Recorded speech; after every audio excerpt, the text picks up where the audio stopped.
Bismillahirrahmanirrahim. Assalamualaikum warahmatullahi wabarakatuh. Alhamdulillahirabbil alamin wassalatu wassalamu ala asyrafil anbiya'i wal mursalin sayyidina Muhammadin wa ala alihi wa sahbihi ajma'in. Subhanaka la ilma lana illa ma 'allamtana innaka antal alimul hakim. Wa la haula wa la quwwata illa billahil aliyyil azim. Amma ba'du. Yang dihormati pengurusi majlis, seterusnya imam-imam, tuan guru, timbalan pengurusi masjid, seterusnya ibu-ibu, ayah-ayah, anak-anak muslimin muslimat yang dirahmati, yang dikasihi Allah Subhanahu wa taala sekalian. Pertama-tamanya sama-sama kita merafakkan kesyukuran kepada Allah. Kerana Allah masih memanjangkan usia kita, sekali lagi dapat bertemu dengan hari yang mulia, hari kelahiran Rasulullah SAW. Tuan-tuan yang dirahmati Allah Subhanahu wa taala. Kita sambut Maulid Rasul bukan hanya kelahiran Nabi, tapi kita sambut Maulid Rasul kerana kesyukuran Allah memberikan keizinan untuk sekali lagi kita bertemu dengan tanggal yang cukup hebat dalam sejarah Islam. Dan dalam masa yang sama, kita kena bersyukur juga Allah Subhanahu wa taala, sebagaimana yang disebutkan tadi, setelah 2 tahun tak boleh buat sambutan, akhirnya musibah yang menimpa kita, yang mana semua masa PKP, masa MCO, masa COVID-19, semua marah kat AJK. Semua jemaah marah dekat AJK. Saya tahulah sebab saya timbalan Nazir. Kan? Penuh sekali hari Jumaat, kena tuan-tuan. Tak bagi masuk sebab dah penuh. Jawablah nanti di akhirat. Oh tu dia tuan-tuan. Ayat kena tuan-tuan. Kena atas telinga, pedih juga tuan-tuan. Tapi alhamdulillah, akhirnya kita diberikan kelapangan berkat kesabaran kita. Maka kita syukur tuan-tuan. Tapi jangan lupa satu perkara tuan-tuan dalam kesyukuran kita. Apa yang kita jangan lupa tuan-tuan? Ni sebagai kalau Al-Quran dia ada basyirah wa nazirah, berita gembira, berita sedih, berita menakutkan. Jangan lupa bahawa dengan kelahiran Rasulullah sallallahu alaihi wasallam bermaksud kita adalah umat terakhir bagi umat akhir zaman. Apabila bermaksud umat akhir zaman, ada lagi tak umat selepas kita? Ada lagi tak? Tak ada. Maknanya selepas kita tunggu apa tuan-tuan? Tunggu apa? Kiamat. Itu kena ingat juga tuan-tuan. Dengan lahirnya Nabi akhir zaman, maknanya tak ada lagi Nabi selepas itu. Apabila tidak ada Nabi selepas itu, bermaksud kiamat akan berlaku dengan umat ini. Kiamat akan berlaku dengan umat Nabi Muhammad sallallahu alaihi wasallam. Siapa dia? Kita. Kitalah dengan kita. Kiamat akan berlaku dengan kita. Mungkin semasa kita ataupun selepas kita. Dan kita tidak tahu itu tuan-tuan. Ini perkara yang kita kena ingat juga. Dan banyak hadis Nabi berkenaan dengan tanda. Nabi sebut dalam sebuah hadis, tidak akan berlaku kiamat itu sehinggalah masa itu menjadi dekat. Tidak akan berlaku kiamat itu sehinggalah masa itu menjadi dekat. Sebagaimana kita sekarang lah tuan-tuan. Subuh ke zuhur, sekejap je, 1-4 minit masuk zuhur tuan-tuan. Tak sempat buat kerja apa-apa, zuhur dah. Zuhur ke asar tuan-tuan, Allah sekejap. Hak paling tak sempat nak buat apa-apa tuan-tuan dan puan-puan, ibu-ibu, ayah-ayah, asar ke maghrib. 7-4 minit masuk maghrib. Terkejar-kejar tuan-tuan. Saya tengah hari tadi, pukul 2 pergi hantar anak dekat Titi Wangsa. Kebetulan ada daftar anak belajar hari ni dekat UKM. Fakulti Sains Kesihatan. Balik tuan-tuan, balik rumah. Balik tak makan, carilah lauk sikit nak makan. Balik sampai tengok, la ilaha illallah, dah pukul 6 dah, kejar-kejar sembahyang tuan-tuan. Cukup dekat. Cukup dekat. Ni maghrib ke isyak pula. Sekejap lagi saya mula 2-3 minit mukadimah azan kan tuan-tuan. Sekejap je. Selalu saya pergi kuliah, sekejap dah azan dah. 8 suku dah azan dah tuan-tuan. Apabila azan, jemaah gelisah. Jemaah gelisah selalu tuan-tuan azan. Kalau tuan-tuan bagi ceramah, saya nak bagi tips kat tuan-tuan. Nak tahu jemaah tu boleh dengar ke tak boleh dengar lagi, tengok. Kalau ramai bangun pergi ambil air sembahyang, berhenti lah. Ramai pergi bangun, sekejap bangun, seorang ambil air sembahyang, seorang ambil air sembahyang. Itu kena mula nak berhenti. Kalau Tok Imam pergi ambil air sembahyang, stop on the spot. Tok Imam sendiri ambil air sembahyang, cukup tarik handbrake, tuan-tuan kena berhenti. Itu dia tuan-tuan. Masa cukup singkat. Nabi sebut, sehinggalah setahun itu seolah-olah dirasakan seumpama sebulan. Sebulan dirasakan seumpama satu Jumaat. Satu Jumaat dirasakan seumpama satu hari. Dan satu hari dirasakan seumpama satu detik. Ini situasi sekarang yang berlaku dengan kita. Tapi, walaupun begitu kita terkejar-kejar masa, kita kena bersyukur. Sebagaimana bersyukurnya kita datangnya Maulid Rasul, datangnya Rabiul Awal, bersyukur. Kerana kita masih diberikan kesempatan untuk melihat, merasai detik-detik tersebut. Masih sedar lagi. Masih ada lagi hadis-hadis Rasulullah yang memperingatkan kita tentang tanda-tanda akhir zaman. Masih banyak lagi peringatan-peringatan Rasulullah sampai kepada kita sehingga mampu kita bersedia. Apabila kita tahu dengar hadis ni, dekat dah dengan kiamat, syukur tuan-tuan. Bukan syukur dekat dengan kiamat, syukur ada peringatan. Syukurnya ada peringatan daripada Nabi, kita dapat terima, kita dapat guna dan kita dapat mempersiapkan diri kita. Mana inilah sebenarnya matlamat sebenar. Inilah sebenarnya matlamat sebenar apabila kita nak sambut kelahiran Rasulullah sallallahu alaihi wasallam. Bukan kita nak cerita spesialnya Rasulullah lahir sehingga padam api Majusi. Sehingga langit jadi cerah hak tu tuan-tuan semua dah tahu belaka dah. Dia ulang hak tu tuan-tuan kata, tahun lepas dah dengar dah. Dulu 10 tahun yang lepas tak payah. Kita nak ambil iktibar. Kenapa kita nak sambut kelahiran Rasulullah? Kerana kita perhatikan. Setiap bangsa di dunia ini tuan-tuan. Setiap bangsa di dunia ini akan ada mereka meraihkan perayaan tertentu dalam memperingati hari-hari tertentu. Kerana apa? Kerana sebagai tanda cinta mereka dan penghormatan mereka kepada tokoh-tokoh besar. Ada tuan-tuan. Komunis dia sambut tokoh besar komunis dia tuan-tuan. Ada. Bagilah siapa-siapa tuan-tuan. Mana-mana negara ada dia sambut. India sambut dengan kelahiran gadis Mahatma Gandhi. Ada tuan-tuan. Kerana apa? Tokoh. Tokoh. Kita pun ada juga. Kita sambut kelahiran Rasulullah sallallahu alaihi wasallam sebagai tanda kebanggaan kita kepada tokoh kita, iaitu Rasulullah sallallahu alaihi wasallam. Cuma lebihnya Rasulullah ini dia tidak lihat pada satu bangsa. Bukan hanya bangsa Melayu, bukan hanya bangsa Arab yang sambut. Mana-mana yang sebut nama Islam pakat sambut. Saya ni asal Kelantan tuan-tuan. Kalau bunyi selain Kelantan tu buat tak dengar je lah.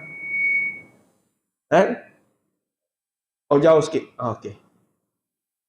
Kalau dengar bunyi bunyi ada budu-budu tu, payah tuan-tuan nak buat. Daripada kecil lagi makan budu tuan-tuan. Nak kikis buat payah. Macam orang Jawa jugalah. Nak tukar selain Jawa tak payah lah tuan-tuan. Sini kawasan Jawa ke tuan-tuan? Masya Allah. Bimbang saya ni kalau salah sebut perkataan Jawa tuan-tuan. Orak-orak kan. Risau juga tuan-tuan. Baik. Inilah keadaan dia. Namun, akan tetapi, terdapat perbezaan pada cara kita melakukan peringatan. Tak sama dengan peringatan orang lain. Sebagaimana masjid ni buat 12 hari, 11 hari duduk baca berzanji. Cuma, adakah Nabi memerlukan kita baca berzanji? Itu dia tuan-tuan. Sudah ustaz ni Wahabi pula. Nabi perlu tak dipuji? Nabi tak perlu dipuji sebab dia dah mulia. Kita yang memerlukan untuk memuji dia. Itu kita kena ingat, tuan-tuan. Nabi kalau kita tak puji pun dia tetap mulia, tuan-tuan. Kita tak baca berzanji, kita tak baca qasidah apa semua, mulia ke tak mulia dia? Tetap mulia, tuan-tuan. Sebab kemuliaan dia bukan kerana kita yang memuji dia. Kemuliaan Nabi datang daripada Allah Subhanahu Wa Taala.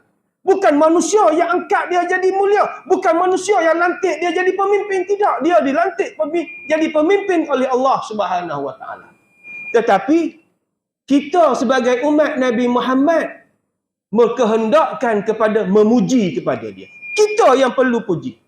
Bacaan qasidah yang kita baca, bacaan kita baca bacaan barzanji yang kita baca. Adakah untuk Nabi? Tidak, tuan-tuan. Untuk diri kita. Dalam sebuah hadis Nabi sebut. Satu hari, satu kisah, tuan-tuan, seorang sahabat pergi rumah Rasulullah. Apabila sampai rumah Rasulullah sallallahu alaihi wasallam, maka sahabat tadi minta izin untuk masuk rumah Nabi. Nabi pun izinkan dia masuk. Masuk sahabat tu tengok Nabi tersenyum. Sahabat tanya, "Wahai Rasulullah, kenapa kamu tersenyum?" Masuk senyum. Pelik juga kita kan. Kita pergi jalan rumah siapa-siapa, masuk rumah dia senyum. Lain macam. Kan? Tanya sahabat tadi, "Wahai Rasulullah, kenapa kamu tersenyum?" Hadis riwayat Imam Nasa'i. Kenapa kamu tersenyum? Maka jawab Nabi SAW, "Tidak layakkah untuk aku tersenyum dan bergembira? Kerana sebentar tadi malaikat Jibril datang. Membawa utusan, membawa berita daripada Allah Subhanahu Wa Taala kepadaku. Mengkhabarkan kepadaku, barang siapa yang berselawat kepadaku sekali, Allah dan para malaikat membalas selawat tadi dengan 10 kali." Gembira Rasulullah sallallahu alaihi wasallam. Maksud daripada hadis ini, nak tukar ke? Boleh. Dia kalau bagi orang ni lagi lama. Okey, tu dia. Dekat sikit selalu dia lambat habis tuan-tuan. Jadi kena start panas-panas balik lah kambing tu. Apa sejuk beku kan. Kambing tak boleh lama dia beku. Kena mula panaskan balik api tuan-tuan. Sebab 3 ekor ni tuan-tuan nak habis tak tahu. Nak habis macam mana. Sebut pasal kambing tuan-tuan. Hadis tadi kena sambung lepas ni kambing dulu. Satu kisah ni sikap Nabi tuan-tuan. Sebab kita nak cerita Maulidur Rasul. Nabi ni suka menjamu orang lain. Satu hari Aisyah, Nabi bawa balik satu paha kambing pada Aisyah. Satu paha je. Nabi suruh Aisyah masak. Aisyah pun masak. Selesai masak tu, Nabi tanya soalan, "Wahai Aisyah, kamu dah beri ke kepada Abu Hurairah?" "Dah," kata Aisyah, "dah bagi wahai Rasulullah." "Wahai Aisyah, orang ni kamu dah bagi tak?" "Dah wahai Rasulullah." "Hak ni dah bagi tak?" "Dah wahai Rasulullah." Hingga apa? Kalau kita kata bahasa kita, hingga apa? Hingga naik muak. Aisyah tadi ditanya oleh Rasulullah, "Orang tu, orang ni, orang tu." Dia sendiri tak makan lagi. Habis orang dia tanya, "Kamu dah bagi dah? Kamu dah bagi ke tidak orang ni? Kamu dah bagi ke tidak orang ni?" Sehingga Aisyah jadi kalau kita kata boring sungguh. Maka jawab Aisyah, "Wahai Rasulullah, semua aku dah bagi, yang tinggal ini sahaja untuk kita." Itu dia tuan-tuan. Nabi jamu, dapat satu paha kambing, jamu habis orang tuan-tuan. Tuan-tuan nak jamu surau ni, masjid ni, 3 ekor kambing tuan-tuan. Tak tahu berapa ramai boleh jamu, tak tahu. Nabi bersungguh macam tu tuan-tuan. Satu paha jamu, habis orang dia tanya, "Orang ni makan tak? Orang ni dapat tak? Orang ni dapat tak? Orang ni dapat tidak?" Hebat Rasulullah. Suka menjamu tetamu, suka menjamu makanan kepada orang lain. Baik. Hadis yang disebut tadi tuan-tuan. Nabi gembira kerana apa? Kerana Allah bawa hantar Jibril khusus menyampaikan berita kepada Nabi, "Wahai Rasulullah, Umatmu ni kalau dia selawat sekali je kepadamu, akan dibalas selawat mereka tadi oleh Allah dan juga para malaikat sebanyak 10 kali selawat. Bayangkan tuan-tuan, sekali je kita selawat dapat balasan 10. Sebab tu saya kata tadi, Nabi tak memerlukan sebenarnya selawat kita ni sebab dia dah mulia. Inna Allah wa malaikatahu yusalluna ala nabi. Tu dia, level dia tuan-tuan. Level Nabi. Inna Allah wa malaikatahu. Sesungguhnya Allah dan para malaikat yusalluna ala nabi. Berselawat ke atas Nabi. Bukan kata kita sama kita tak. Manusia tak sebut pun tak apa. Allah dan malaikat yang sebut dia ni tuan-tuan. Ya ayyuhallazina amanu sallu alaihi wa sallimu taslima. Kita pula Allah Ta'ala suruh. Ya ayyuhallazina amanu. Wahai orang-orang yang beriman. Sallu, selawatlah ke atas wasallimu taslima, dan ucapkanlah salam yang terbaik. Maksud di situ maknanya dalam kita nak ceritakan kecintaan sambutan kita melalui Rasul ini, yang jadi mulia dengan sambutan itu siapa? Kita. Yang menjadi mulia dengan kita menyambut kelahiran Rasulullah adalah diri kita sendiri. Sebab apa? Kita mengagungkan makhluk yang agung. Kita mengagungkan makhluk yang agung di dunia ini. Tak ada hal lain dia paling agung. Kita mengagungkan dia. Siapa yang untung? Kita yang untung. Sebab itu tuan-tuan, martabat dan kedudukan Nabi SAW yang mulia dan tinggi itu bukan sesuatu yang dapat dicapai dengan ikhtiar dan juga dengan usaha. Nabi naik tangkap, naik kedudukan bukan ikhtiar dia, bukan usaha dia. Lantikan daripada Allah Subhanahu wa Ta'ala. Tidak juga mungkin diperolehi melalui didikan dan latihan. Tak ada siapa pun belajar tinggi, dapat pangkat tinggi, latih diri jadi hebat, boleh capai martabat dia. Tak ada. Tidak ada siapa yang boleh capai martabat Nabi. Tetapi martabat Nabi ini, martabat Rasulullah diperolehi melalui semata-mata kerana hibbah ilahiyah. Pemberian daripada Allah Subhanahu wa Ta'ala. Baik, yang merupakan kurniaan daripada Allah semata-mata dan ianya dianugerahkan oleh Allah kepada sesiapa saja dari kalangan hamba-hambanya yang dia kehendaki. Kemuliaan yang Allah Ta'ala beri pada hamba yang dia hendak. Allah Ta'ala ni kalau dia nak muliakan siapa-siapa tidak jadi masalah tuan-tuan. Dia nak jatuhkan siapa-siapa pun tak jadi masalah bagi dia. Kita jalan terus kan, tak azan kita jalan terus Sebab itu tuan-tuan, sebab itu dalam kitab disebut kitab hikam. Tuan-tuan pernah dengar nama kitab hikam kan? Kitab hikam karangan Imam Syekh Ibnu Ata'ullah Askandari. Kitab tasawuf. Ini satu kata-kata tasawuf. Seorang mukmin itu apabila dipuji dengan sesuatu kedudukan kelebihan, dia akan merasa malu dengan pujian tersebut. Kerana dia tidak melihat pujian tersebut ada dalam diri dia, bahkan semata-mata datang daripada Allah Subhanahu wa Ta'ala. Dia terasa tak layak dia dipuji, banyak lagi kekurangan-kekurangan lain. Banyak lagi kelemahan-kelemahan lain. Orang puji dia, oh bagus sungguh kamu gini begini, rajin sungguh mari sembahyang jemaah. Kalau kena pada kita orang puji acap kali, jangan. Comel jubah hari ni. Tu dia tuan-tuan. Jubah je orang puji tuan-tuan. Oh comel jubah hari ni. Lain macam. Jalan pun lain macam dah. Orang puji jubah baru. Ui lawa kereta hari ni, kereta baru beli. Tak ada. Tak ada lah. Senyum tu lain macam tuan-tuan. Macam apa? Macam apa cerita Alibaba berjalan lapuk jadi orang kaya. Kaya tuan-tuan. Orang puji tuan-tuan dah rasa lain macam dah. Tapi dalam ilmu tasawuf disebutkan seorang mukmin apabila dipuji dia merasa malu. Malu tuan-tuan. Kenapa dia malu? Kerana dia merasakan pujian tersebut tak kena pun, tak layak pun kena pada dia. Bahkan itu semua pemberian daripada Allah. Sebab tu kalau Allah Ta'ala nak muliakan siapa-siapa, dia boleh mulia tuan-tuan. Sebab kadang-kadang kita ni tuan-tuan, kadang-kadang kita ni jadi perasan. Perasan kita baik. Perasan kita banyak pahala. Kadang-kadang tuan-tuan. Kita mari perasan, aku banyak pahala ni, sembahyang aku rajin dan sebagainya. Saya nak sebut satu hadis riwayat Imam Ahmad.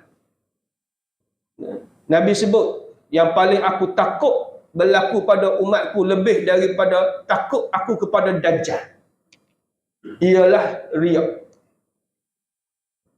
Nabi sebut pula, sahabat tanya, macam mana wahai Rasulullah? Iaitu apabila seseorang itu sedang sembahyang dan dia mengetahui ada orang melihat dia sembahyang, maka dia memperelokkan solat dia. Itu dia takut, Nabi sebut. Benda yang Nabi takut lebih daripada takutnya pada Dajjal ialah riya. Apa dia? Ketika mana kamu sembahyang seorang-seorang, biasa-biasa je, tengah-tengah sembahyang, mari orang lain tengok kita sembahyang, mula jadi elok sembahyang kita. Maka apa jadi tuan-tuan? Ibadah tadi tidak diterima oleh Allah Subhanahu Wa Taala. Saya yakin hak mari sini sama je sembahyang, depan orang ke belakang orang sama. Betul tak tuan-tuan? Betul kan? Confirm kan? Yakin kan? Sembahyang di rumah pakai baju ke tidak? Sembahyang di rumah pakai jubah ke tidak? Sembahyang di rumah pakai kopiah ke tidak? Tu je tuan-tuan. Pakai ke tidak? Kalau pakai, alhamdulillah. Kan? Pakai sembahyang di rumah baju jubah ke pakai singlet je? Sudah tuan-tuan. Sudah. Itu bahaya ni tuan-tuan. Jadi sebab itu kata kita hikam tadi, orang mukmin apabila dipuji dia rasa malu sebab dia rasa tak kena dengan diri dia. Aku duduk di rumah, aku sembahyang pakai singlet je. Sudah sembahyang, Assalamualaikum warahmatullahi, Assalamualaikum warahmatullahi, ba'diyah kau qabliyah kau ada buat? Tak buat. Mari surah, mari masjid, kita lah ba'diyah qabliyah kan. Orang tak buat, kita buat. Kadang-kadang lepas asar benda ba'diyah lagi. Sungguhnya tuan-tuan nak tunjuk. Saya cerita ni benda betul tuan-tuan. Ada seorang ni tuan-tuan, ni orang tempat saya lah. Dia baru nak belajar berjinak dengan masjid. Baru nampak 2-3 hari baru mari. Masjid surau tuan-tuan. Satu hari tu saya kebetulan lepas asar tu terlambat sikit balik, ada hal. Duduk relax, duduk baca telefon, tengok sahabat kita ni sembahyang. Sebab sembahyang asar dia sembahyang sunat. Sudah kata. Itu dia tuan-tuan. Tanya dia sembahyang apa tadi? Sembahyang sunat Ustaz. Sunat? Sunat apa? Sunat lepas asar lah. Itu dia tuan-tuan. Ini tuan-tuan. Jangan. Sebab apa tuan-tuan? Sebab disurau. Jadi itu tuan-tuan. Sebab itu kita kena rasa malu. Orang puji kita. Sebab apa? Kita tahu. Depan orang kita akan baik. Belakang belum tentu sebagaimana depan orang. Sebab itu kena rasa malu. Ini yang diajar oleh Rasulullah SAW. Rasulullah dia dakwah bilhal. Dakwah bilhal. Apa yang dia buat itulah dia sebenarnya. Apabila ditanya kepada Aisyah radhiyallahu anha, wahai Aisyah, bagaimana akhlak Nabi? Kata Aisyah, akhlak dia akhlak Quran. Kamu nak tahu perangai Nabi, kamu tengok Quran. Tanya pula siapa? Tanya isteri, orang paling dekat. Nak tahu perangai suami, tanya isteri ya tuan-tuan. Macam tuan-tuan nak tahu perangai suami, nak tahu perangai kawan-kawan ni belah lelaki, tanya orang rumah. Agak-agak dia ni di rumah macam mana? Orang rumah paling tahu tuan-tuan. Isteri kita paling tahu. Cuma kadang-kadang isteri kita ni kalau time dia baik belakang kita ni. Time tak bergaduh tuan-tuan. Bagus, abang saya bagus, begitu, begini. Tak ada rosaknya. Cuba tanya time dia bergaduh tuan-tuan. Cuba tanya. Tak boleh pakai orang tua tu. Tak boleh pakai. Tak payah kawan dengan dia, tak boleh pakai ni. Lepas tu duduk seminggu, tanya pula masa dia elok tuan-tuan. Kebetulan suami baru beli cincin KLCC. Tahu cincin KLCC? Ibu-ibu kenal kan cincin KLCC, bertingkat-tingkat KLCC tuan-tuan. Saya kejut juga, rumah tu bagi tahu. Ni cincin KLCC, mana KLCC-nya? Tanya, mana KLCC-nya? Ni dia sudah tu 2-3 tunjuk tuan-tuan. Orang perempuan janganlah kalau bak emas ni tuan-tuan. Kebetulan suami baru beli cincin, tentu suami paling baik. Betul tak? Betul ke tak ibu-ibu? Tak mau jawab sebab suami dia ada. Itu saya suka kalau buat kuliah duha tuan-tuan. Kuliah duha, kuliah orang puan saja. Tanya, oh tak kena tak jadi suami saya Ustaz. Oh, tak kena belaka tuan-tuan. Tapi tak apalah. Baik, itu nak cerita tuan-tuan, kita jangan rasa malu, rasa bangga tuan-tuan. Nabi ajar, itulah cara hidup dia. Depan orang pun sama, belakang orang pun sama. Dan kerana itu juga disebutkan usaha kita menghidupkan sunnah Nabi SAW dan pengajaran-pengajaran baginda hendaklah dibuktikan dengan menzahirkan kesetiaan dan kecintaan terhadap baginda melebihi kecintaan terhadap yang lain. Tuan-tuan duk cerita nak sambut madu Rasul. Tuan-tuan nak tunjuk cinta kepada Rasulullah. Betul tak tuan-tuan? Kita berjanji nak tunjuk cerita abtadiul imla bismizzatil aliyah. Tuan-tuan baca. Betul, berjanji mula hak tu, berjanji yang tu kau baca. Rawi tu baca. Alhamdulillah. Betul lah saya depan tu je tahu tuan-tuan. Depan je tahu. Saya ada pengalaman berjanji. Sebab tu saya sampai sekarang saya tak mau berjanji tuan-tuan. Ada pengalaman. Mula-mula balik Mesir dulu tuan-tuan. Orang duk anggap kita balik Mesir ni tahu belakang. Doktor macam tu lah. Guru macam tu lah. Saya kena balik Mesir tuan-tuan. Mula-mula hak saya kena balik Mesir, pergi rumah jiran sebelah. Rumah jiran sebelah buat khatam Quran. Dan tu imam tengok saya ada. Baca doa. Sudah doa khatam Quran. Apa dia? Sudah tuan-tuan. Padahal dalam Quran pun ada. Tapi orang suruh on the spot tuan-tuan nak cari di mana? Letih tuan-tuan. Lepas pada tu pergi satu majlis. Mak saya suka baca berjanji.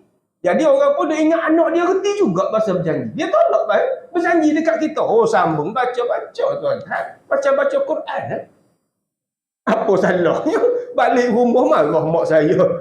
Tak payah baca berjanji lah kalau baca macam tu. Itu dia tuan-tuan. Saya memang berjanji saya mengaku tuan-tuan. Tak berani tuan-tuan. Itu dia. Kadang-kadang orang kata boleh berlaku. Baik. Pernah ditanya kepada Sayyidina Ali bin Abi Talib. Wahai Ali, bagaimanakah kamu mencintai Rasulullah sallallahu alaihi wasallam? Bagaimana cara kamu cinta kepada Rasulullah sallallahu alaihi wasallam? Maka jawab Ali, demi Allah. Demi Allah, kami mencintai baginda sallallahu alaihi wasallam melebihi harta kami. Kami cinta Nabi lebih daripada harta kami. Harta kami tak kisah. Kami sanggup hilang harta daripada hilang Rasulullah. Ini kisah ni tuan-tuan. Pernah berlaku peperangan Hunain, peperangan yang berlaku di Taif tu, peperangan lupa saya. Peperangan yang berperang di Taif tuan-tuan. Balik daripada peperangan tersebut masa perang tersebut selepas pembukaan kota Mekah. Selepas pembukaan kota Mekah pergi perang satu tempat. Saya lupa nama peperangan tu. Peperangan Hunain ke apa tak silap. Hunain tak silap saya. Peperangan Hunain pergi ke sana. Masa tu tentera Islam ramai. Campur orang Madinah dengan orang Mekah. Orang Mekah pakak pergi belakang perang. Balik daripada peperangan tersebut dapat harta rampasan banyak. Ringkas cerita tuan. Jadi apa Nabi buat? Nabi beri segala semua harta rampasan ini kepada orang Mekah. Tak beri kepada orang Madinah. Sedangkan hak mari daripada Madinah ni, masa pembukaan Mekah ni, orang Madinah mari sama-sama dengan Nabi. Tapi apabila pergi perang, menang banyak harta, bawa balik ke Mekah, bagi pada orang Mekah je. Orang Madinah tak dapat. Kaum Ansar tak dapat, Muhajirin tak dapat. Jadi, kecil hati juga tuan-tuan. Maka bercakaplah antara mereka, popek lah. Sehingga adalah satu kata-kata nanti Rasulullah jawablah di depan Allah. Sampai begitu, hak saya kena tu kecil lagi ya tuan-tuan. Jawablah di akhirat nanti. Rasulullah pun kena juga, jawablah depan Allah. Sampai begitu tuan-tuan. Tak puas hatinya tentera Islam daripada Madinah. Maka Nabi panggil, cara ringkas Nabi panggil, kami tanya. Antara soalan Nabi tanya, tidakkah kamu mahu aku balik bersama kamu ke Madinah? Itu dia soalan dia. Kamu tak mahu ke aku balik? Kamu nak harta ke nak aku? Itu dia. Kamu nak harta ke nak aku?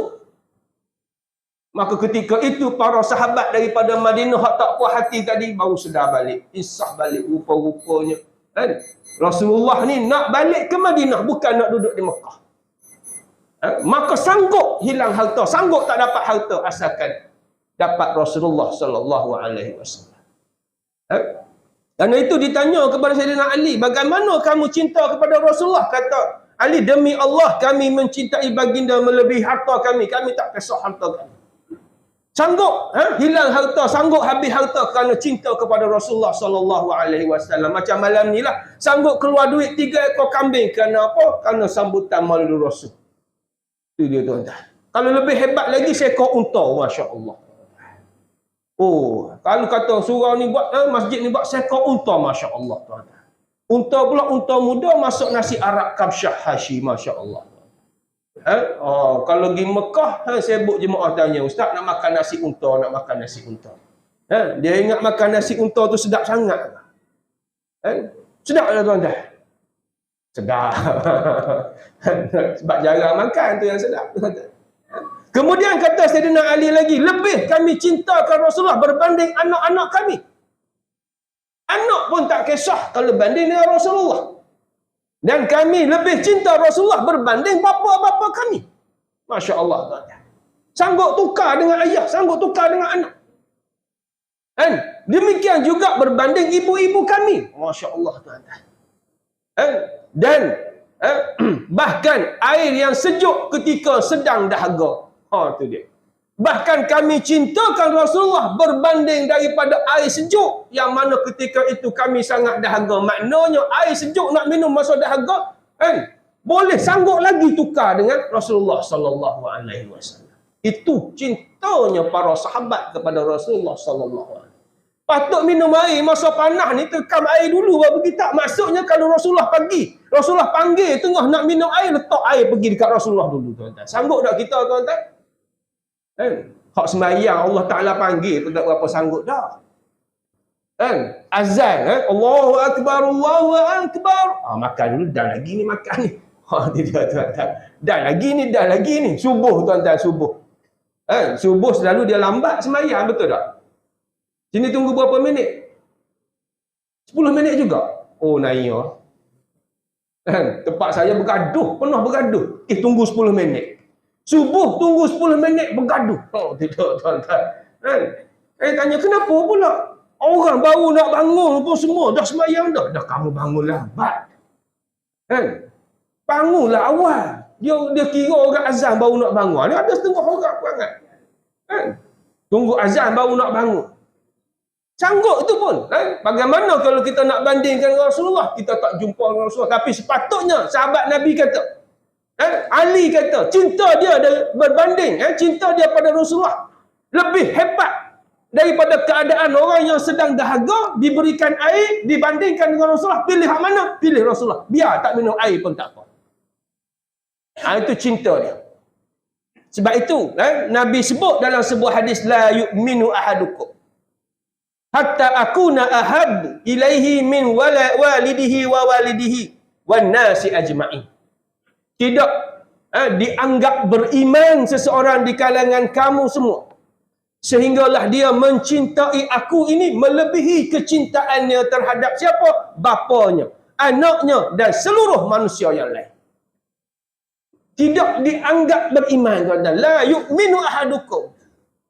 Selagi mana kita tak sayang Nabi ni lebih daripada sayang pada isteri kita, lebih pada sayang pada anak kita, lebih pada sayang pada ayah dan ibu kita, selagi tak sampai tahap tu, mengikut hadis ni seolah-olah kita ni tak ada iman. Tak cukup lagi tuan-tuan. Maknanya setakat berjanji ni cukup tak? Tak cukup lagi. Kena lagi tuan-tuan. Kena buat lebih lagi tuan-tuan. Lebih yang macam mana? Itu lebih yang macam mana. Sebab kadang-kadang kita bimbang satu perkara tuan-tuan. Perkara yang kita juga kena bimbang ialah kadang-kadang cinta kita kepada Nabi ni bermusim. Bermusim tuan-tuan. Masuk bulan Maulid Rasul ni pakat janji selawat. Habis Maulid Rasul, dia habis. Sama juga kita ni bermusim tuan-tuan. Masuk bulan Ramadan tuan-tuan. Bulan Ramadan khatam Al-Quran. Betul tak tuan-tuan? Dalam surau ni, sana satu grup, sini satu grup, sana satu grup, belah sana satu grup. Muslimat sana 3-4 grup. Buat apa? Tadarus. Habis bulan Ramadan, mana geng tadarus? Ada tak suruh? Ada kan masjid ni? Ada kan? Saya rasa ada, dia tak berhenti ni. Setiap bulan dia khatam. Kenapa bulan Ramadan kita buat tadarus, bulan lain tak buat? Ini perangai orang kita ni tuan-tuan. Ini perangai. Minta maaf cakap lah perangai. Yang ni kita kena ubah ni tuan-tuan. Bermusim. Tuan-tuan tadarus bulan Ramadan boleh tunggu. Padahal bulan Ramadan tadarus tu start pukul berapa? Kadang-kadang pukul 10.30 baru start tadarus. Habis tadarus pukul 11.30 kadang-kadang. Boleh sanggup tunggu. Kenapa bulan lain tak boleh tunggu? Kenapa bulan lain tak boleh nak panggil geng tadarus tadi? Jom kita tadarus sama macam Ramadan. Kita dengan manusia, itu akhlak kita. Hak dalaman pun akhlak, luar pun akhlak. Tak jadi, tak guna kalau kita ni sembahyang banyak tapi orang tak suka pada kita, orang tak panggil akhlak mulia. Sebab itu dalam Al-Quran disebut hablum minallah wa hablum minan nas. Hubungan dengan Allah kena jaga, hubungan dengan manusia kena jaga. Tak guna tuan-tuan kita ni masya-Allah bagusnya kita tuan-tuan. Hebatnya kita tuan-tuan. Tetapi dengan manusia kita tak ada hubungan baik, tak ada guna tuan-tuan. Tak ada guna. Orang pakak tak suka berlaku pada kita. Bukan kerana apa? Kerana sombong kita tuan-tuan. Kerana kita rasa lebih kita tuan-tuan. Maka kosoklah. Baik tuan-tuan yang mati Allah Subhanahu wa taala. Ya. Maka itulah antara peringatan-peringatan. Di samping kita nak sambut kehadiran kelahiran Rasulullah sallallahu alaihi wasallam, mudah-mudahan tuan-tuan kita belajar sambut ini, sambut dengan rasa gembiranya hadirnya Rasulullah dalam hidup kita. Hadirnya kita ni dipilih di antara banyak-banyak umat sebelum kita diletakkan sebagai umat Nabi Muhammad. Kena rasa gembira tuan-tuan. Rasa gembira kita terpilih menjadi umat Nabi Muhammad berbanding umat-umat terdahulu. Banyak kelebihan kalau kita nak cerita kelebihan Nabi Muhammad. Contoh di akhirat nanti. Di akhirat nanti ketika mana di padang mahsyar, umat-umat yang lain, manusia tetap bersesak-sesak. Ramai tuan-tuan ketika itu peluh. Jangan ceritalah tuan-tuan kalau tuan-tuan baca kitab akidah ahli sunnah wal jamaah tentang keadaan akhirat tuan-tuan, keadaan padang mahsyar. Diceritakan tuan-tuan keadaan ada orang tu peluh sampai ke peti, duduk dalam air peluh peti, ada air peluh di lutut, ada air peluh di dada, ada berenang dalam air peluh. Air peluh tuan-tuan, bukan air sungai, air peluh. Air peluh. Bayangkanlah tuan-tuan kena pula peluh pula lepas makan kari, dah tak tahu tuan-tuan. Bayangkan tuan-tuan.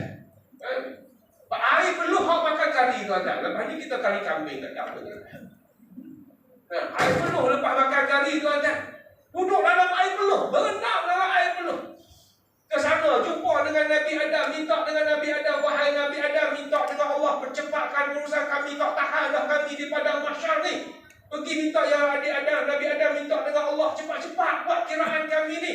Sama ada syurga ke neraka tak apalah, kami tak kisah asalkan tak duduk di mahsyar.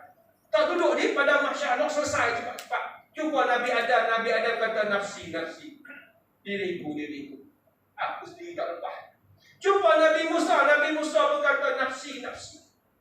Akhir sekali jumpa Nabi Muhammad sallallahu alaihi wasallam.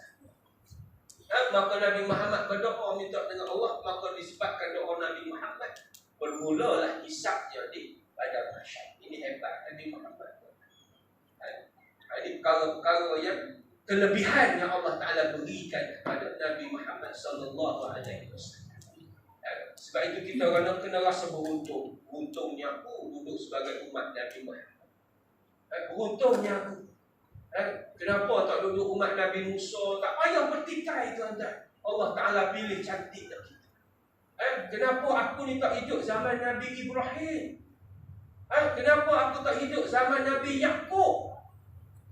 Zaman Nabi Yaqub tuan-tuan, boleh seorang lelaki kahwin dengan seorang isteri. Boleh kahwin dengan isterinya, adik-beradik. Maksudnya tuan-tuan kahwin dengan kakak, kahwin pula dengan adik. Boleh dalam syariat Nabi Yaqub. Nabi Yaqub boleh tuan-tuan. Mula-mula kahwin dengan kakak, kemudian kahwin pula dengan adik dalam satu masa. Boleh syariat Nabi Muhammad boleh tak? Tak boleh tuan-tuan. Dia boleh saling tikar. Tahu saling tikar? Mati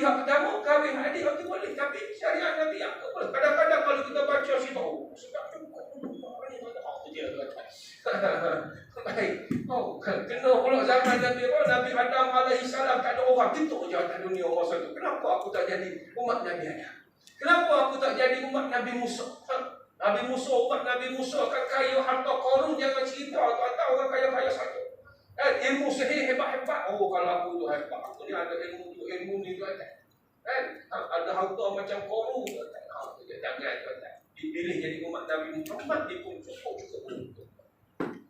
Maka jangan kita buang, agar kita abaikan keuntungan tersebut. Maka kita sambut Maulid Rasul ni dengan rasa syukur dipilih menjadi umat Nabi Muhammad, dan seterusnya bukan hanya sekadar nak jadikan sambutan dalam tempoh masa ini sahaja. Kita jadikan datangnya Rabiul Awal, 12 Rabiul Awal sebagai pencetus untuk kita bagi refresh balik amalan-amalan yang patut kita buat mengikut sunnah Rasulullah sallallahu alaihi wasallam. Tahun depan datang pula baru Rasul, baru pula tahun depan refresh balik, sebab manusia ni tuan-tuan lama-lama dia jadi layu. Kalau tidak ada refresh dia layu. Sebab itu kita sembahyang kena 5 kali, kalau tidak 5 kali tak sembahyang kita tuan-tuan. Dia layu tuan-tuan. Setiap kali sembahyang dia ulang benda sama. Tuan-tuan sembahyang ada tak beza dalam sembahyang tuan-tuan? Tak ada hak sama, baca Fatihah, rokok, sujud tu hak sama tuan-tuan, tu hilang. Sebab apa? Manusia kena sering diperingatkan, diulang, barulah dia akan lekat dalam diri. Wallahu a'lam, mudah-mudahan yang baik itu datang daripada Allah. Yang lemah, yang kurang datang daripada kelemahan dan kekurangan diri saya. Mohon maaf tuan-tuan dan puan-puan, ibu-ibu, ayah-ayah atas segala kekurangan, dan terima kasih sekali lagi saya ucapkan atas jemputan untuk saya hadir di masjid ini. Kali pertama datang ke sini tuan-tuan, masuk masjid ni kali pertama, tapi tempat ni selalu lalu-lalang tuan-tuan, selalu-lalu, tapi kali pertama singgah di masjid ini. Alhamdulillah tuan-tuan, syukur, terima kasih, dan mudah-mudahan Allah memudahkan segala urusan kita. Mudah-mudahan Allah memberkati majlis kita ini, yang mana padanya disebut Al-Quran, disebut hadis dan sebagainya. Maka adalah malaikat-malaikat yang mencatat kebaikan-kebaikan kita. Andai kata tak ada kebaikan lain, harap-haraplah kebaikan ini salah satu daripada penyebar untuk kita ke mana? Ke syurga Allah nanti, insya-Allah. Jadi saya kembalikan majlis ini kepada pengurusi majlis. Assalamualaikum warahmatullahi wabarakatuh.